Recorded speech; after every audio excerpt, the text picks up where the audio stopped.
এবং এখনকার অনেক ভণ্ড যে কবিরাজগুলো বের হয়েছে, এরা জিনকে তাবে করে নিয়ে এই জিনদের মধ্য দিয়ে মানুষের মধ্যে জাদু ছড়িয়ে দিয়েছে এবং এর ফলশ্রুতিতে বহু পরিবার ধ্বংস হয়ে যাচ্ছে। এই জাদুবিদ্যা সত্য।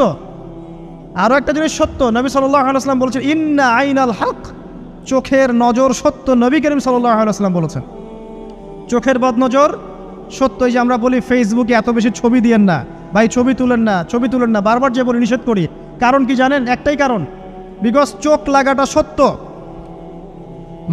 মানুষের চোখ লাগে, এই কথা শুনলে অনেক মজুমদাররা হাসবে না? কথা বুঝতে পারেন নাই?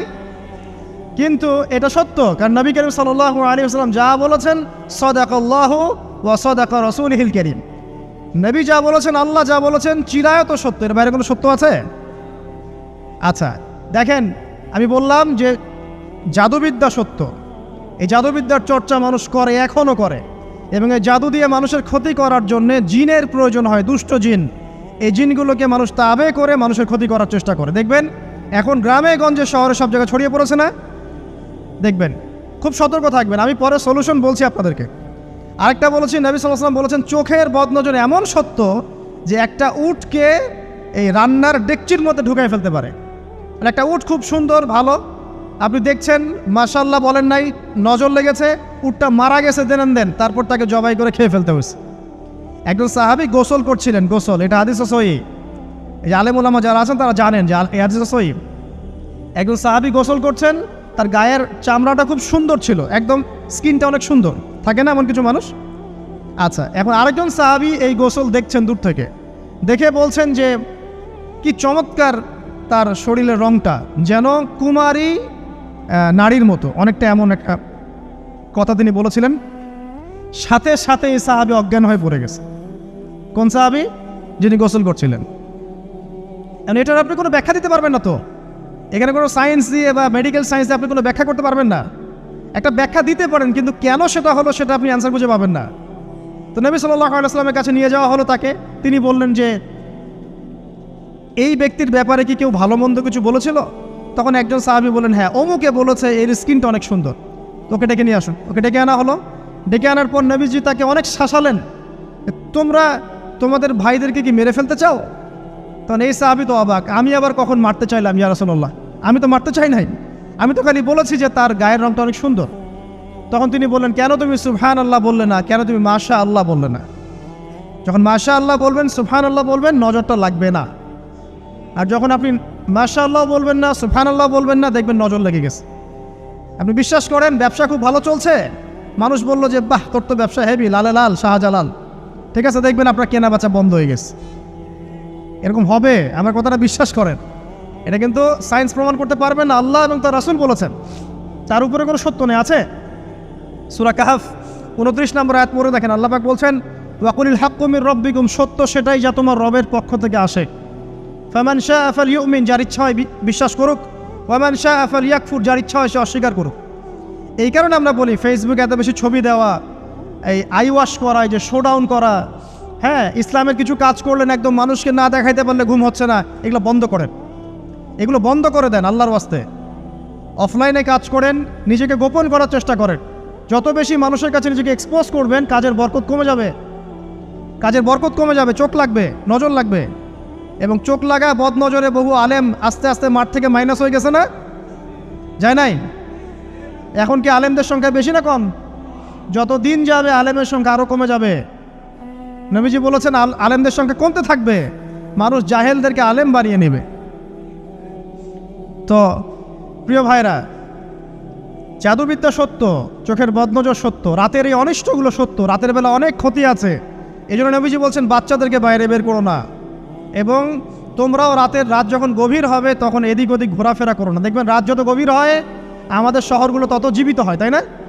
তাই না? রাত যত গভীর হচ্ছে শহর তত জীবিত হয়। চায়ের দোকানে আড্ডা বেশি, ওই সিনেমা দেখছে, টিভি দেখছে, ক্যারাম খেলছে, লুডো খেলছে, ঘুম নাই। ঘুম কখন? ফজরের আগে আগে। ফজরের নামাজ কিন্তু নাই, ফজরের ঠিক আগে আগে, আবার ওই যে জোহরের নামাজের সময় উঠতেছে। এখন আমাকে বলেন এরকম জেনারেশনকে দিয়ে কি আসলে ইসলামের কোনো খেদমত হবে? আচ্ছা, নবীজি রাতের বেলা আর্লি ঘুমাতেন। আল্লাহ পাক আমাদের সবাইকে তাড়াতাড়ি ঘুমানোর তৌফিক দান করুন। হ্যাঁ, আপনি ইলম চর্চা করলে রাত জেগে থাকতে পারেন, আপনি যদি জ্ঞান চর্চা করেন, রাত জাগতে পারেন, আপনি কোনো গবেষণা করছেন, নামাজ পড়ছেন বা কোরআন হিফজ করছেন, আপনি রাতের আর্লি উঠবেন, এটা আলাদা বিষয়। কিন্তু কমনভাবে আমাদের এই যে ফেসবুক, ইউটিউবিং ইত্যাদিতে আমরা লিপ্ত থাকি, সারা রাতটা কাটাই আড্ডাবাজি করে, এগুলো বন্ধ করতে হবে। এগুলো বন্ধ না করলে ফিজিক্যালি আমরা মানে সুস্বাস্থ্যের অধিকারী হতে পারবো না। সারা দিনটা আমাদের একটা কি বলবো অলসতার ভাবে যাবে এবং দিনের বেলা কাজগুলো ব্যাহত হবে। এতে করে আমাদের উম্মার এই পুরো বড় যে তরুণ প্রজন্ম আছে, এদেরকে আপনি সম্পদে পরিণত করতে পারবেন না। তাই এই সিস্টেমটা চেঞ্জ করা দরকার। নবীজি রাতের বেলা এই সূরা বাকারার শেষে 3টা আয়াত তেলাওয়াত করতেন। আমরা করবো ইনশাআল্লাহ। আরেকটা আমল বলে দেই, নবী করিম সাল্লাল্লাহু আলাইহি ওয়াসাল্লাম রাতের বেলা সূরা মুলক তেলাওয়াত করতেন। কোন সূরা এটা? কোন সূরা? তাবারাকাল্লাযী বিয়াদিহিল মুলক। কয়টা আয়াত আছে? 30টা আয়াত আছে। নবীজি বলেছেন সাল্লাল্লাহু আলাইহি ওয়াসাল্লাম যে এই সূরা আপনাকে কবরের আযাব থেকে বাঁচাবে ইনশাআল্লাহ। কবরের আযাব থেকে তো ভাই বাঁচা খুব সহজ নাকি?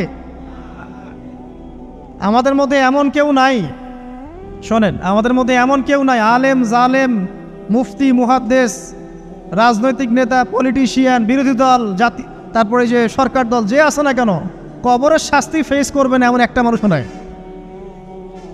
কেউ নাই পৃথিবীতে। এই যে আপনি দেখছেন ওই যে কি ইসরায়েলের প্রধানমন্ত্রী, ওই রাশিয়ার প্রধানমন্ত্রী, ওই চায়নার সভ্যতা, পশ্চিমা সভ্যতা, এমন কেউ নাই পৃথিবীতে এখন যাকে কবরের শাস্তি ভোগ করতে হবে না। আছে?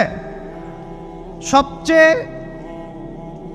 লঘু শাস্তি মানে লঘু চাপ, এটা বলতে গেলে আসলে আমি ভাষা হারায় ফেলি। তারপরে বলছি আল্লাহ পাক আমাদের সবাইকে হেফাজত করুন, আমিন। একজন সাহাবীর নাম সাদ বিন মুয়াজ। কি নাম? নবী করিম সাল্লাল্লাহু আলাইহি ওয়াসাল্লামের সাথে একদম ডান হাত হয়ে যুদ্ধ করেছেন দীর্ঘদিন। বদর তিনি বীর সেনা, উহুদের বীর সেনা, ঠিক আছে। খন্দকের যুদ্ধেও বীর বিক্রমে যুদ্ধ করেছেন। তিনি আনসার সাহাবী, একদম মদিনার নেতা সাহাবী। সব সাহাবী কিন্তু একরকম নন, কেউ ছিলেন নেতৃস্থানীয় সাহাবী, তিনি ছিলেন একজন নেতৃস্থানীয় সাহাবী, ঠিক আছে। সাদ বিন মুয়াজ নবী করিম সাল্লাল্লাহু আলাইহি ওয়াসাল্লাম এত ভালোবাসতেন, তাকে এত ভালোবাসতেন যে তাকে নিজের মনে করতেন যে সাদ বিন মুয়াজ আনসাররা আমার নিজের। চারটাখানি কথা। এই সাহাবীর খন্দকের যুদ্ধে এই যে হাতের এই দিকে, সম্ভবত হাতের এই রগের মধ্যে একটা তীর এসে লাগে এখানে, এবং তীরটা তিনি বের করতে গিয়ে রক্তটা ছিঁড়ে যায়। এরপর ফিনকি দিয়ে রক্ত বের হওয়া শুরু হয়। চিকিৎসা করে করে রক্ত বন্ধ করা যায় নাই, এবং এই রক্তের প্রবাহিত রক্তেই আল্লাহর ইচ্ছায় তিনি শাহাদাত বরণ করেন, তিনি ইন্তেকাল করেন। নবী করিম সাল্লাল্লাহু আলাইহি ওয়াসাল্লাম প্রচণ্ড ব্যথিত হন, মানে মনটা তার খুব নরম হয়ে যায় সাদ বিন মুয়াজ রাদিয়াল্লাহু আনহুর জন্য। তো এই সাহাবীর যখন জানাজার নামাজ পড়ানো হচ্ছে, নবীজি বলছেন 70,000 ফেরেশতা তার নামাজে অংশ নিয়েছে। আর এই সাহাবীকে যখন কবরে শোয়ানো হয়েছে, নবী করিম সাল্লাল্লাহু আলাইহি ওয়াসাল্লাম পরে জানিয়েছেন কবরের যে মৃদু চাপ, সাদ বিন মুয়াজ রাদিয়াল্লাহু আনহুর কবরেও সেই মৃদু চাপ দেওয়া হয়েছে। আমি কি বুঝাতে পারলাম ভাই? আমাদের কোনো দাম আছে এখনকার পলিটিশিয়ানদের কোনো দাম আছে? এখনকার সমাজ নেতার কোনো দাম আছে? এখনকার সুদখোরদের কোনো দাম আছে? এই ঘুষখোর দুর্নীতিবাজদের কোনো দাম আছে? আমরা যারা কাঠমোল্লা হয়ে আছি, আমাদের কোনো দাম আছে? সাদ বিন মুয়াজ রাদিয়াল্লাহু আনহু যদি কবরের শাস্তি তাকে না ছাড়ে, প্রশ্নোত্তর পর্ব তাকে না ছাড়ে, আমরা পার পাবো? নবী করিম সাল্লাল্লাহু আলাইহি ওয়াসাল্লাম বলছেন সূরা মুলক তেলাওয়াত করো রাতের বেলা, ইনশাআল্লাহ সূরা মুলকের তেলাওয়াত কবরের আযাব থেকে তোমাকে বাঁচান। আর আমাদের তো ভাই কবরে সবাই সাথে যাবে না, গার্লফ্রেন্ড যাবে না, বাপ মা ভাই বোন সবাই যাবে না। একজন ব্যক্তি সুদ খাচ্ছে, জিজ্ঞাসা করে দেখেন কেন খায়, বলবে তার সন্তানের জন্য খায়, তার বউয়ের জন্য খায়, তার মা বাবাকে দেখতে হবে তাই খায়, তাই না? একজন ব্যক্তি ঘুষ খায়, বলবে আমার পরিবারের জন্য খাই। একজন দুর্নীতি করছে, পুকুর চুরি করছে, বলবে দুর্নীতি করছে আমার পরিবারের জন্য খাই, পরিবার ভালো থাকবে। সবার একই এক্সকিউজ যে পরিবার যেন ভালো থাকে, আমার সন্তানরা যেন ভালো থাকে, আগামী প্রজন্মের জন্য কিছু রেখে যেতে পারি, তাই না? এরকম একটা মানুষও কি আপনার সাথে কবরে যাবে? আর এই বোকা মানুষ কেন বোঝে না যে আপনার কবরে আপনাকেই যেতে হবে? তাহলে আপনি কি কারণে, অন্যের কারণে নিজের পরকাল নষ্ট করছেন? অন্যের সুখের জন্য আপনি আপনার পরকাল নষ্ট করছেন। সুদ খাচ্ছেন, দিব্যি মায়ের সাথে জেনা করছেন। আপনাদের এলাকায় নাকি সুদের সমস্যা অনেক বেশি। কয়েকটা হাদিস বলে দেই, আমি ওদেরকে আক্রমণ করতে আসি নাই, আমি শুধু তাদের তাদেরকে 3টা হাদিস শোনাতে এসেছি। 1 নম্বর হাদিস শোনেন।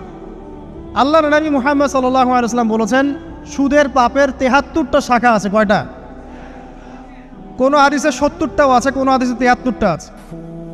বলছেন যে সবচেয়ে নিচের শাখাটা হচ্ছে, সুদের পাপের সবচেয়ে নিচের শাখা হচ্ছে যে যেন কোনো ব্যক্তি তার মাকে রেপ করলো, তার মাকে ধর্ষণ করলো। 1 দিরহাম যে ব্যক্তি সুদ খায়, সহিহ বুখারীতে আরেকটা হাদিস এসেছে, সে যেন 36টা মেয়েকে ধর্ষণ করলো। আর আমি একটা কথা বানায় বলছি না, যদি বিশ্বাস না হয় কওমি মাদ্রাসা আছে, আলেম ওলামা আছে, গিয়ে বুখারী খুলতে বলেন, পড়তে বলেন, খালি একবার পড়তে বলেন, দেখেন যদি না থাকে তাহলে আমাকে এর সাথে থাপ্পড় দিয়ে দেয়। যদি না থাকে হাদিস এটা, তাহলে আমার গালে একটা থাপ্পড় দিয়ে যায়। আর যদি থাকে তাহলে আল্লাহর রাস্তায় সুদ খাওয়া ছেড়ে দেন। কোনটা করবেন? চ্যালেঞ্জ করবেন? নবীজি বলেছেন একটা